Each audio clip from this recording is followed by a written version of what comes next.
بہن نے چھڑانے کی کوشش کی تو ان کے منہ پر بھی ایک تمانچہ اس زور سے مارا کہ خون نکل آیا، اور وہ بھی آخر عمر ہی کی بہن تھی۔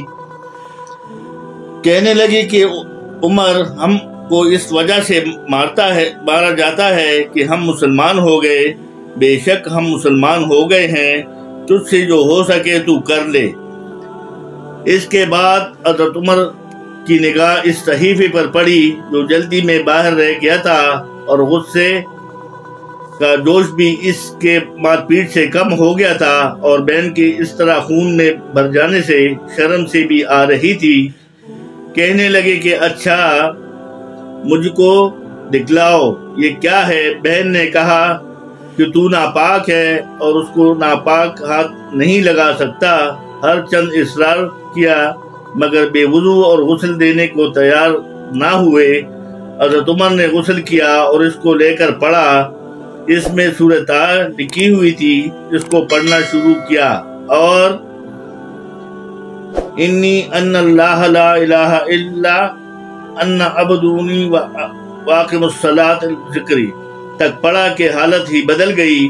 کہنے لگے اچھا، مجھے بھی محمد صلی اللہ علیہ وسلم کی خدمت میں لے چلو۔ یہ الفاظ سن کر حضرت حباب رضی اللہ عنہ اندر سے نکلے اور کہا کہ اے عمر، تجھے خوشخبری دیتا ہوں کہ کل شب پنجہ میں حضور اقدس صلی اللہ علیہ وسلم نے دعا مانگی تھی کہ یا اللہ، عمر اور ابو جہل میں جو تجھے زیادہ پسندیدہ ہو، اس سے اسلام کو قوت عطا فرما۔ یہ دونوں قوت میں مشہور تھے۔ معلوم ہوتا ہے کہ حضور صلی اللہ علیہ وسلم کی دعا تمہارے حق میں قبول ہو گئی۔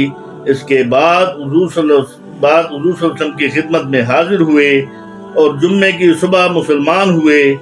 حساس ان کا مسلمان ہونا تھا کہ کفار کے حوصلے پست ہونا شروع ہو گئے، مگر پھر بھی یہ نہایت مختصر جماعت تھی، اور سارا مکہ بلکہ سارا عرب اس لیے اور بھی جوش پیدا ہوا، اور جلسے کر کے مشورہ کر کے ان حضرات کو ناپیدا کرنے کی کوشش ہوتی تھی اور طرح طرح کی تدبیریں کی جاتی تھی۔ تاہم اتنا ضرور ہوا کہ مسلمان مکہ کی مسجد میں نماز پڑھنے لگے۔ حضرت عبداللہ بن مسعود رضی اللہ تعالیٰ عنہ فرماتے ہیں کہ عمر رضی اللہ عنہ کا اسلام لانا مسلمانوں کی فتح تھی، اور ان کی ہجرت مسلمانوں کی مدد تھی، اور ان کی خلافت رحمت تھی۔ تو میرے دوستو بزرگوں، آپ نے دیکھا کہ کس طرح اسلام ہماری زندگیوں میں آیا، اور کس طریقے سے ان میں صحابہ اکرام شریک ہوئے، اور ان کی فیملیوں نے کتنا اس میں زحمت اٹھائی، مار کھائی، زخمی ہوئے، خون بہہ شہید ہو گئے۔ یہ اسلام اتنی آسانی سے ہماری زندگیوں میں نہیں آیا، یہ صحابہ اکرام رضی اللہ تعالیٰ عنہ کی اور نبی پاک صلی اللہ علیہ وسلم کی قربانیوں سے آیا ہے۔ تو ہم اس مثالوں کو دیکھیں اور ان مثالوں کو اس پر غور کریں کہ دیکھیں کتنے بڑے صحابہ اکرام رضی اللہ تعالیٰ عنہ، جن سے اللہ پاک نے راضی ہونے کا شرف قرآن پاک میں دیا ہے ان کو، اور ان سے اللہ پاک راضی ہے۔ تو یہ قربانیاں ان لوگوں نے دی ہے، اور مرتے دم تک دیتے رہے ہیں کہ یہ دین پھلے پھولے اور پوری دنیا میں یہ پھیل جائے اور ہر گھر میں آ جائے۔ نبی پاک صلی اللہ علیہ وسلم کا ارشاد ہے کہ میرا دین کچے اور پکے دنیا کے ہر مکان میں اور ہر کونے میں داخل ہوگا، اور وہ ہوا ہے۔ اب ہم اس میں کوشش کریں کہ انشاءاللہ ہم بھی اس میں اپنا حصہ ملائیں، کہ جو بھائی ہمارے یہاں اس راستے سے بھٹک گئے ان کو اس راستے پر لائے، اور جن تک یہ پیغام نہیں پہنچا ان کو تک یہ پیغام پہنچائے۔ یہ صحابہ کرام رضی اللہ تعالیٰ عنہ کی زندگی کی یہ مثالیں، یہ واقعات اپنے سامنے رکھیں، ان کو یاد کریں، اپنے بچوں کو سنائیں، اپنے گھر میں اپنے خواتین کو سنائیں کہ دیکھیں بھئی اس میں خواتین کی انشاءاللہ واقعات آئیں گے، وہ بھی آپ کو سنائیں گے، اور ان میں صحابہ کرام رضی اللہ عنہ کے واقعات ہیں وہ بھی انشاءاللہ ہم سنیں گے، اور اس پر عمل کرنے کی کوشش کریں گے کہ ان لوگوں نے جو قربانیاں دی ہے اس طرح تو ہم نہیں دے سکتے، لیکن جس نئی نیج پر ہم اپنی قربانی دے سکتے ہیں، آسانی کے ساتھ دے سکتے ہیں، ہم اس میں وہ قربانی دیں۔ تو میں تمام حضرات سے جو میرے یار دوست ہیں، میرے بھائی ہیں، میرے بزرگ ہیں، میری مائیں بہنیں ہیں، درخواست کروں گا کہ جو آپ کو یہ ویڈیو آئے اس کو آپ شیئر کریں اپنے یار دوستوں ہمدردوں کے ساتھ، تاکہ ان بھی ان واقعات سے واقف ہوں اور ان کے اس میں بھی یہ آئے تو اللہ آپ کو جزائے خیر دے گا اور مجھے بھی اس کا ثواب ملے گا۔ اللہ مجھے اور آپ کو جزائے خیر دے۔ جزاکم اللہ۔